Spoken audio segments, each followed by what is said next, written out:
Oke, assalamualaikum warahmatullahi wabarakatuh. Kembali lagi bersama saya Bayu Apriansyah. Di sini saya akan menjelaskan tentang operasi file dan struktur pada sistem operasi Linux.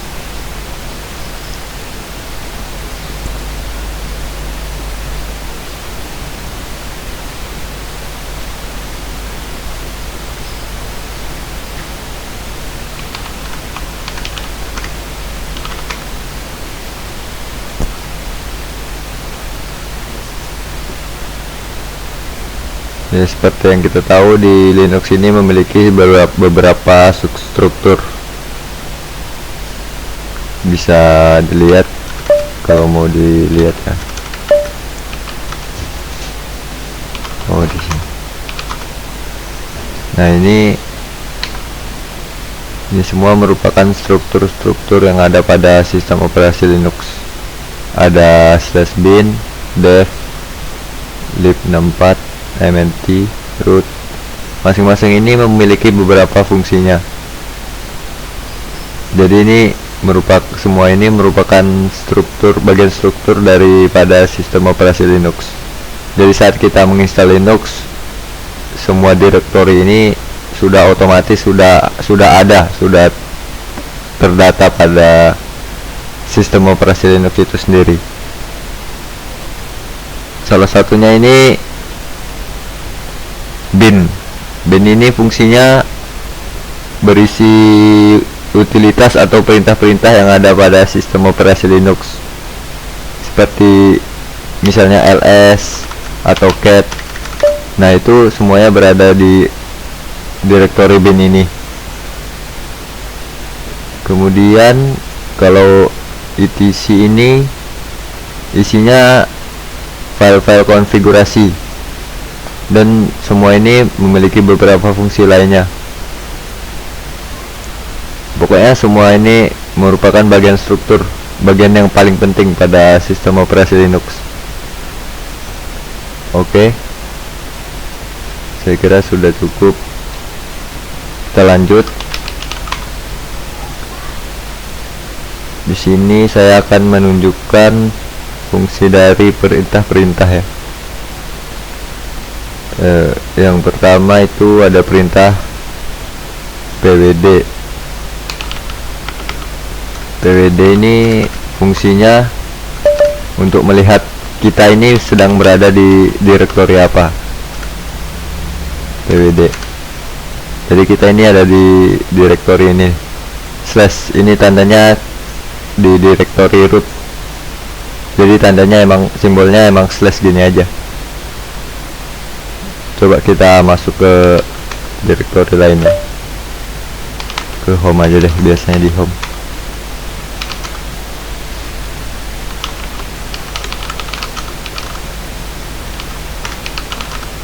Nah, coba kita pwd. Nah, sekarang posisi kita sekarang ada di direktori home dan di dalam subdirektorinya syndrome. Ini username saya. Oke, selanjutnya ada perintah cd ya. Cd, change directory. Perintah ini fungsinya untuk berpindah dari direktori saat ini ke direktori lain. Untuk contoh, kita kan sekarang berada di direktori syndrome. Nah, untuk pindah ke direktori lain, coba di sini ada direktori apa aja. Nah, misalnya ini kan kita ada di direktori syndrome nih. Di dalam direktori syndrome ini ada direktori lagi. Ada amicom, desktop, dokumen, dan lain-lain. Kalau kita mau pindah ke dalam direktori ini, perintah yang digunakan itu cd. Jadi cd spasi nama direktori yang ingin kita tuju. Coba di sini kita ke direktori amicom. cd amicom, enter. Nah, sekarang kita cek lagi berada di direktori apa. Nah, benar, kita berada di direktori amicom ya. Kemudian ada perintah cd titik-titik. Titik-titik ini fungsinya, kalau CD ini kan untuk pindah dari direktori ke direktori lain. Kalau ditambah titik-titik ini, jadi nanti dia akan berpindah kembali satu tahap ke direktori sebelumnya, saat ini. Jadi misalnya kita kan sekarang ada di direktori Amikom nih. Kalau kita ketikkan perintah cd titik-titik, dia akan kembali ke direktori sindrom, direktori ini. Kita coba ya, cd titik enter. Kita coba lihat dwd. Nah, sekarang kita kembali ke direktori sindrom lagi. Oke, lanjut. Kemudian di sini ada perintah mkdir. Mkdir ini fungsinya untuk membuat direktori baru ya. Ntar dulu, kita masuk ke ini dulu deh, direktori pertemuan 4. Assalamualaikum.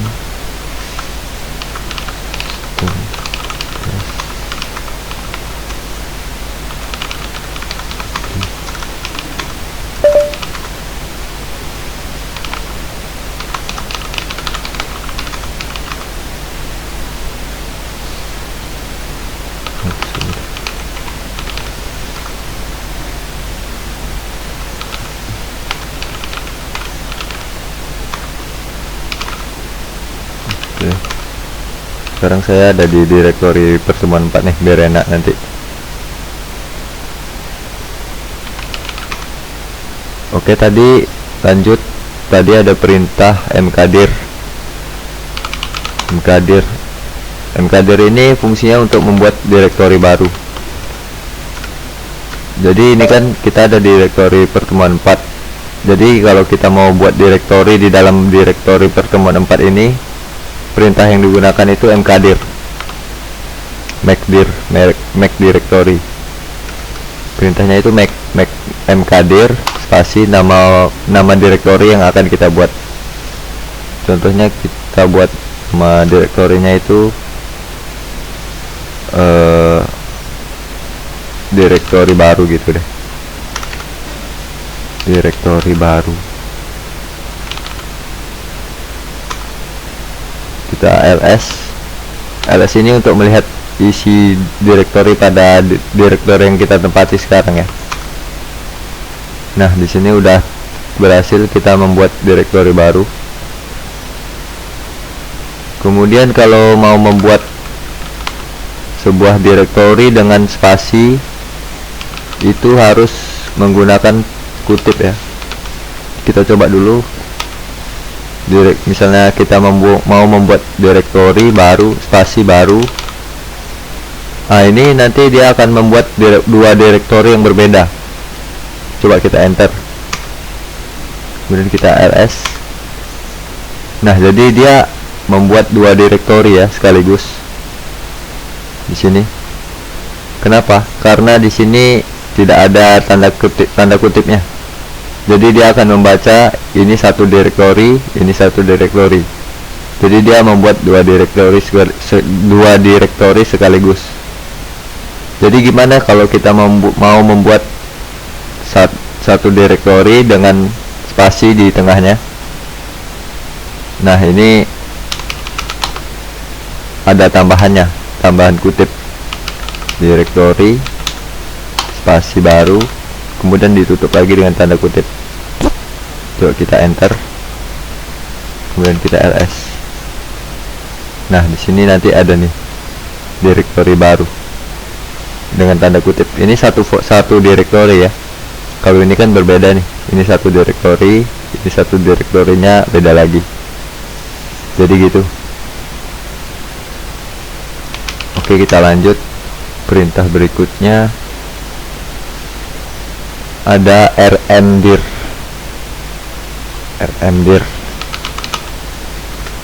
Kebalikan dengan mkdir tadi. Kalau mkdir tadi kan untuk membuat direktori baru.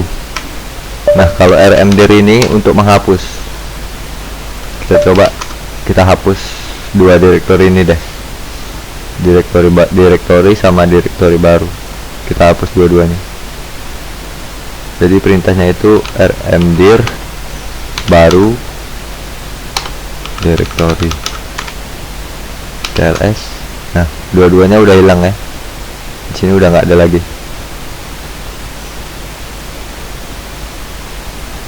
Oke, itu tadi fungsi perintah rmdir. Kemudian kita lanjut lagi. Kita lanjut lagi perintah.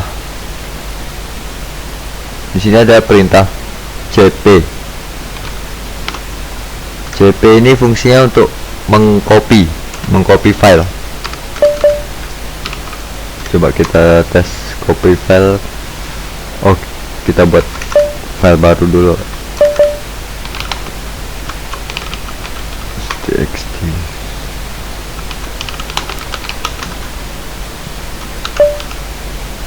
Lalu kabar lalu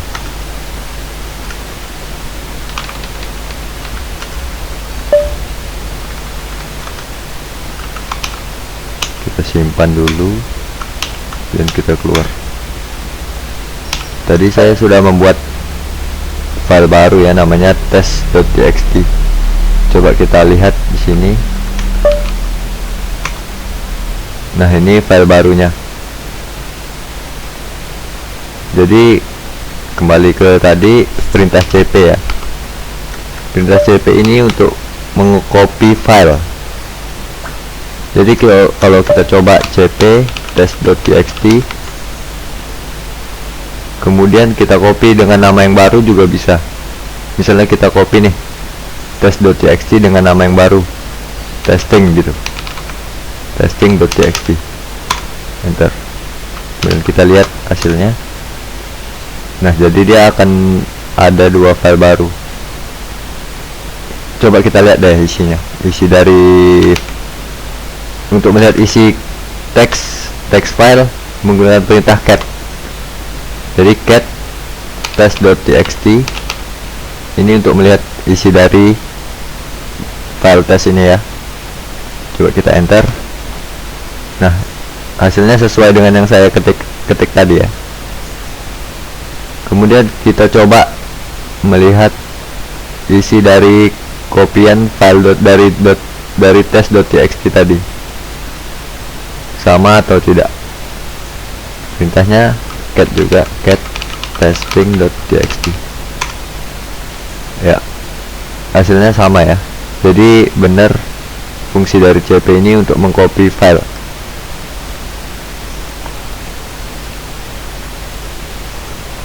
Oke, kita lanjut. Perintah berikutnya ini ada mv move. Jadi fungsinya untuk memindahkan file.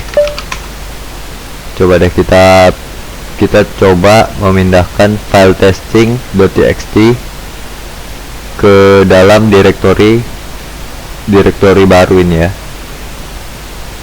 Jadi perintahnya itu menggunakan mv test, nama filenya testing.txt, spasi nama direktori yang akan kita tuju, yang akan digunakan untuk meletakkan file yang akan dipindahkan. Di sini saya memilih direktori baru yang ini ya. Jadi nanti ini file testing.txt akan saya pindahkan ke direktori baru. Jadi ini perintahnya, mv testing.txt spasi direktori baru. Kita enter. Kemudian kita lihat. Nah, file testing.txt nya udah nggak ada ya. Jadi otomatis perintahnya sudah berhasil masuk ke dalam direktori baru. Coba kita cek ke dalam direktori baru dengan perintah cd untuk pindah direktorinya. Cd direktori baru tls. Nah, filenya sudah ada, berarti perintah mv nya berhasil. Oke, kita kembali lagi ke direktori sebelumnya. Oke, kemudian ada perintah rm. Harusnya rm dulu ya. Perintah rm ini sama kayak rmdir ya, cuman rm ini fungsinya untuk menghapus file. Bisa itu file teks atau video atau berbagai jenis file. Jadi perintahnya itu rm. Kalau rmdir itu untuk menghapus direktori. Jadi di sini kita coba menghapus file yang menggunakan perintah rm. Jadi ini kan cuma satu nih file yang kita punya. Jadi kita coba hapus ini aja, test.txt. Jadi perintahnya rm spasi nama file test.txt. Enter. Kemudian kita lihat. Nah, file testnya udah nggak ada lagi. Jadi proses penghapusannya sudah berhasil. Oke, lanjut perintah berikutnya.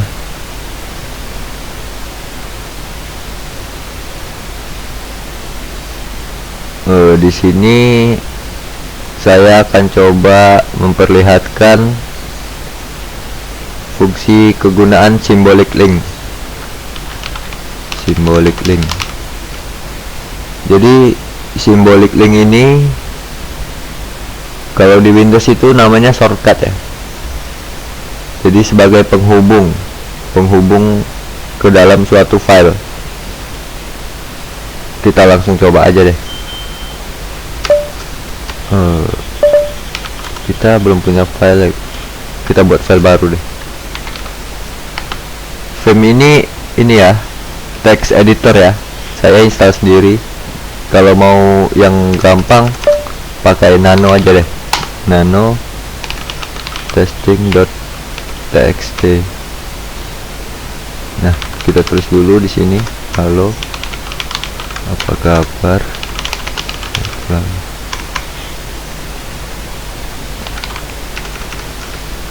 Contoh file ini dong deh. Kita save dulu perintahnya ctrlx, yes, ctrls. Oke, kita coba kita lihat dulu ya isi filenya sesuai nggak. cat.testing.txt. Nah, ini sesuai ya sama yang saya ketik tadi. Kemudian tadi kita mau mencoba membuat symbolic link. Jadi symbolic link itu perintahnya itu ln -s nama filenya kan testing.txt spasi nama file baru yang akan kita gunakan sebagai symbolic link. Bebas sih namanya. Di sini saya coba menggunakan yang simple aja, y gitu. Nama file barunya y. Jadi ini kita membuat symbolic link dari file testing.txt menjadi y. Jadi y ini nama file barunya nanti, nama file yang akan digunakan sebagai symbolic link atau shortcut lah. Nah, jadi begitu. Coba kita enter. Kalau kita lihat di sini ada file baru ya, file y. Jadi file y ini sebagai symbolic link. Untuk bisa ini bisa digunakan untuk mengakses file testing ini tanpa membuka file testing. Coba kita buka file testing menggunakan symbolic link ya. Jadi cat spasi y, gini doang. Kemudian kita enter. Nah, hasilnya tetap sama ya, sama file testingnya. Tapi di sini selain ada symbolic link juga ada HUD. Jadi kalau menggunakan yang HUD, ini dulu deh, saya mau jelasin. Kalau y ini file aslinya dihapus, maka file ini nggak akan bisa dibuka lagi. Coba kita tes, kita hapus ya file testingnya, file yang aslinya, yang orinya. Ini kita hapus, terus kita mau coba membuka ini. Kalau ini udah dihapus, bisa atau enggak? Kita hapus dulu file testing.txt. Oke, udah nggak ada. Nah, ini Y nya jadi merah ya warnanya.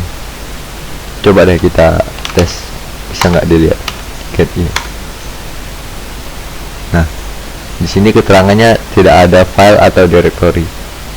Berarti kalau symbolic link ini, kalau file aslinya dihapus, maka symbolic linknya udah nggak bisa digunakan lagi. Gitu. Tapi ada satu lagi namanya hard link ya. Kalau kita menggunakan yang hard link, kalau kita hapus file orinya, maka file Y nya ini tetap file linknya ini tetap bisa dieksekusi.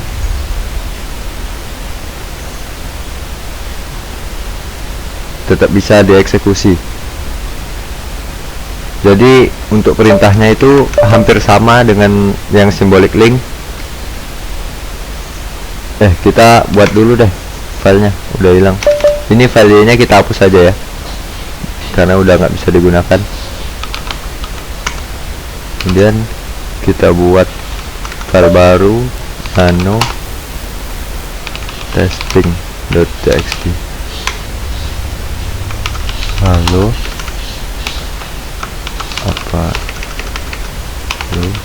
apa kabar?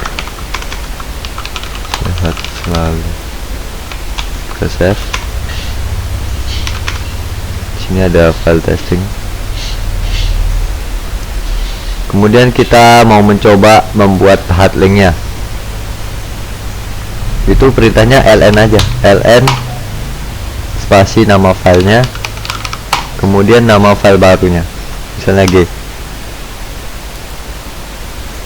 Oh, ini kurang txt ya. Testing.txt spasi G.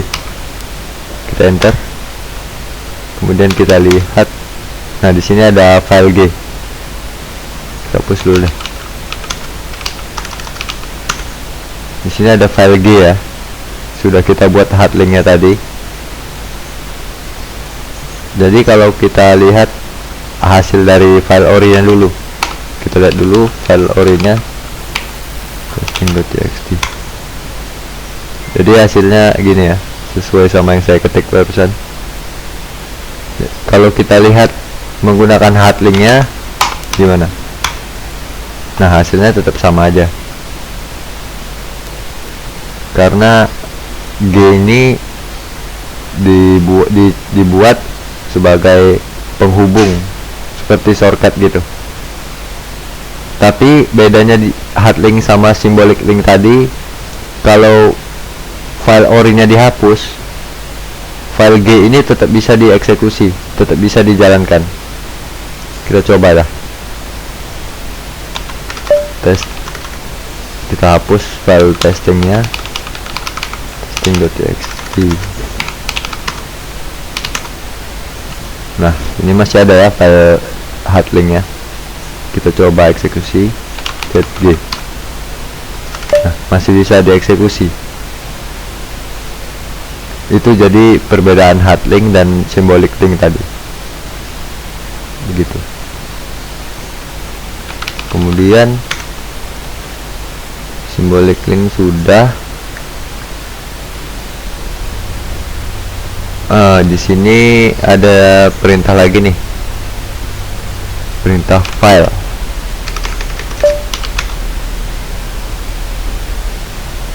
Sudah deh.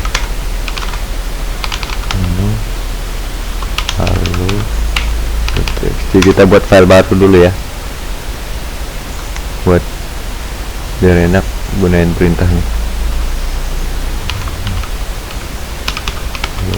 Selamat datang, ini file baru. Udah, ini doang. Kita lihat isi filenya. Oke, isinya begini ya. Kemudian saya mau menunjukkan fungsi dari perintah file. Jadi perintah file ini fungsinya untuk melihat informasi dari suatu file. Kita punya file hello.txt nih. Coba kita pakai file itu. File hello.txt, enter. Nah, di sini hello.txt ini informasinya itu berupa ASCII text. Mungkin karena isi dalamnya berupa teks doang ya. Jadi ASCII text. Kalau kita coba di file lain gimana? Coba deh. Saya coba di file lain. Musik ada nggak? Oh, nggak ada. Gimana ya? Di download.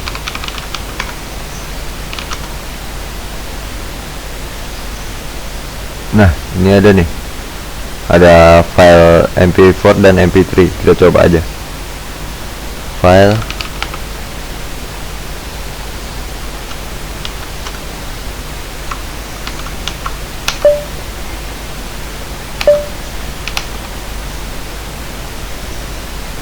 Oke, enter. Nah, judulnya kepanjangan lagi. Yang lain aja. File. Ini deh, Soundbooster. Soundbooster.txt.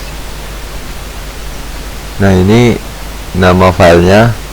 Kemudian ini informasi dari filenya. Jadi PA32 executable GUI Intel 80386 for Microsoft Windows. Jadi ini merupakan format dari file tersebut ya. Oke, itu tadi fungsi dari perintah file untuk melihat informasi dari suatu file. Oke, kita kembali dulu ke folder tadi. Chrome.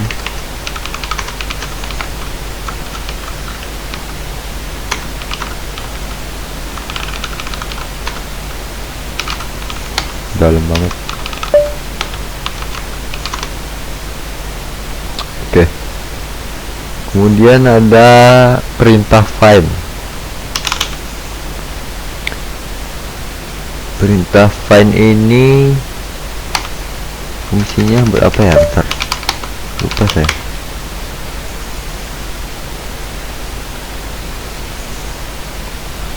Oh, mencari file pada suatu directory. Oke. Jadi fungsi dari find ini untuk mencari suatu file ya. Di sini kita punya satu nih, file txt. Cari yang banyak deh filenya. Gimana ya?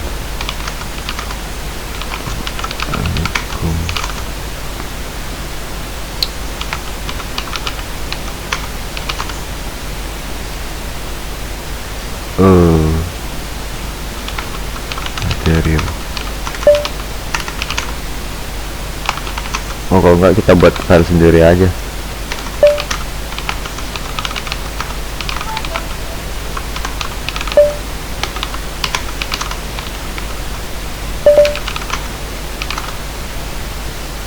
Kita buat directory, kita buat file-file baru aja. Testing.txt. Isinya nggak perlu ya. Test.txt.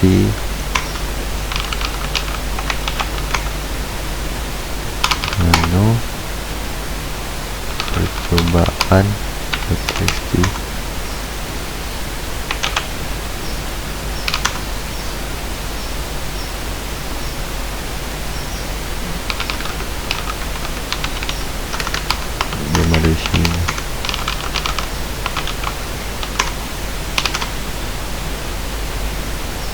Oke, jadi di sini kita udah punya 4 file berekstensi txt ya. Aduh, ini txtn lagi. Hapus deh. udah 3 aja. Jadi kita mau melihat fungsi dari find. Jadi fungsi find ini misalnya kita berada pada direktori pertemuan 4 nih, terus kita mau mencari file. Anggap aja di pertemuan 4 ini kita punya banyak file ya, terus kita susah mau cari file. Jadi kalau kita mau cari file yang bertipe txt, atau kita mau cari nama filenya deh, kita mau cari nama file di dalam pertemuan 4, itu perintahnya itu biar gampang menggunakan find. Jadi find dot dash name tanda kutip bintang titik kemudian nama filenya. Sini misalnya mau mencari nama yang ada ya, nama yang ada di dalam direktori halo gitu, halo.txt. bentar bentar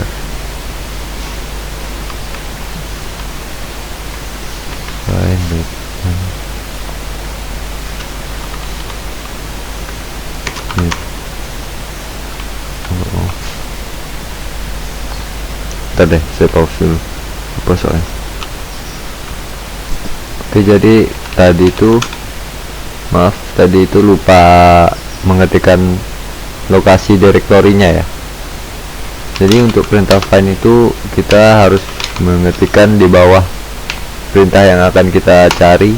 Di sini saya mencari suatu file yang berada di bawah perintah home, di bawah direktori home, dengan nama halo. Jadi di sini kan kita punya file halo, testing dan test ya. Ini semua kita kan berada di direktori ini, pertemuan home, syndrome, amicom, pertemuan 4. Nah, semua ini berada di bawah direktori home. Jadi untuk perintah find itu minimal kita harus memasukkan di bawah direktorinya. Jadi find home spasi kita ingin mencari menggunakan tipenya. Di sini saya menggunakan namanya ya, nama filenya. Bisa juga kalau mau type, jadi jenis tipe datanya. Tapi di sini saya menggunakan name untuk lebih mudah. Kemudian langsung diketik nama file yang ingin dicari, file halo.txt. Jadi saya mencari file halo.txt di bawah perintah home gitu. Kita enter. Nah, ini hasilnya itu file halo ini berada di bawah direktori pertemuan 4 lengkap dengan sub direktori yang lainnya. Untuk lebih mudah kita ulang deh, kita hapus dulu. Kita find home kasih name halo.txt. Nah, dia langsung muncul di mana letak halo.txt ini. Letaknya ada di direktori apa, di bawah direktori apa, jadi ketahuan. Oke, itu tadi fungsi dari perintah find. Kemudian kita lanjut ke perintah which.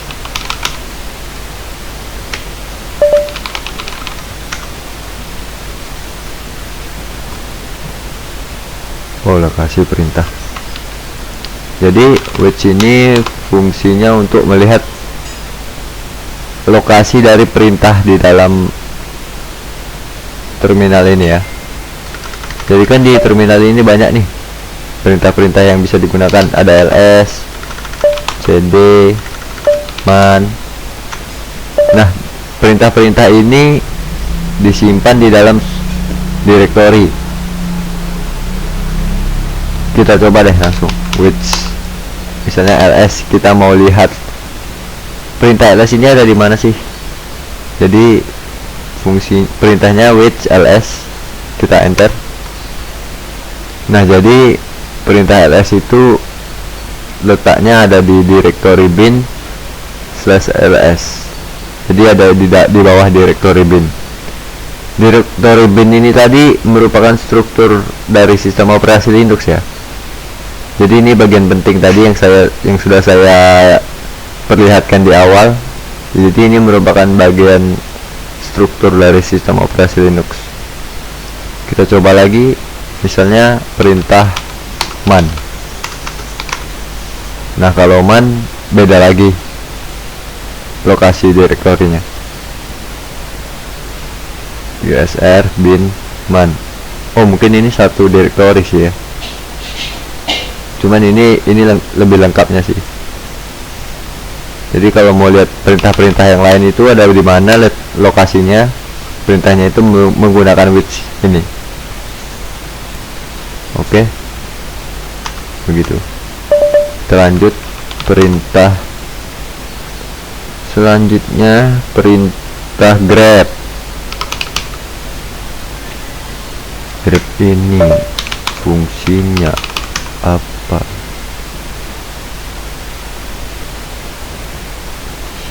Grep.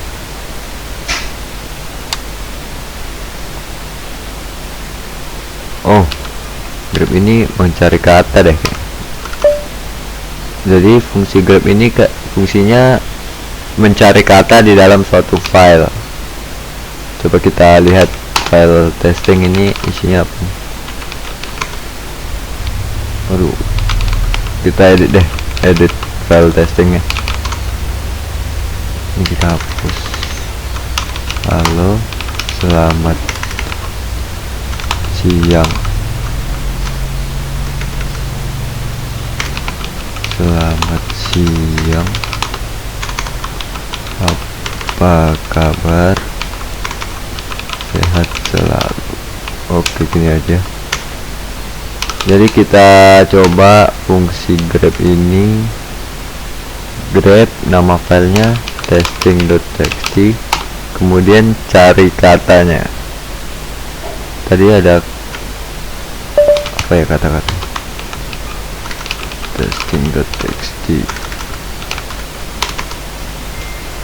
Coba kita misalnya kita cari ini deh, kata selalu di dalam file testing menggunakan perintah grep. Jadi grep testing.txt, nama kata yang akan kita cari selalu ya. Kita cari kata ini nih, ketemu nggak? Selalu kita enter. Oh, mau ya, kebalik apa? Selalu testing.txt. Nah, kebalik rupanya. Jadi perintahnya itu grep, kemudian nama kata yang ingin dicari, grep kata yang ingin dicari, kemudian di mana file yang dalam kata yang ingin dicari tersebut di dalam file apa gitu. Jadi di sini langsung ditunjuk nih, kata selalu itu berada di setelah kata sehat. Oke, demikian tadi penjelasan dari saya. Mungkin masih banyak kekurangan ya, mohon dimaklumi. Saya tutup. Wabillahi taufiq wal hidayah. Wassalamualaikum warahmatullahi wabarakatuh.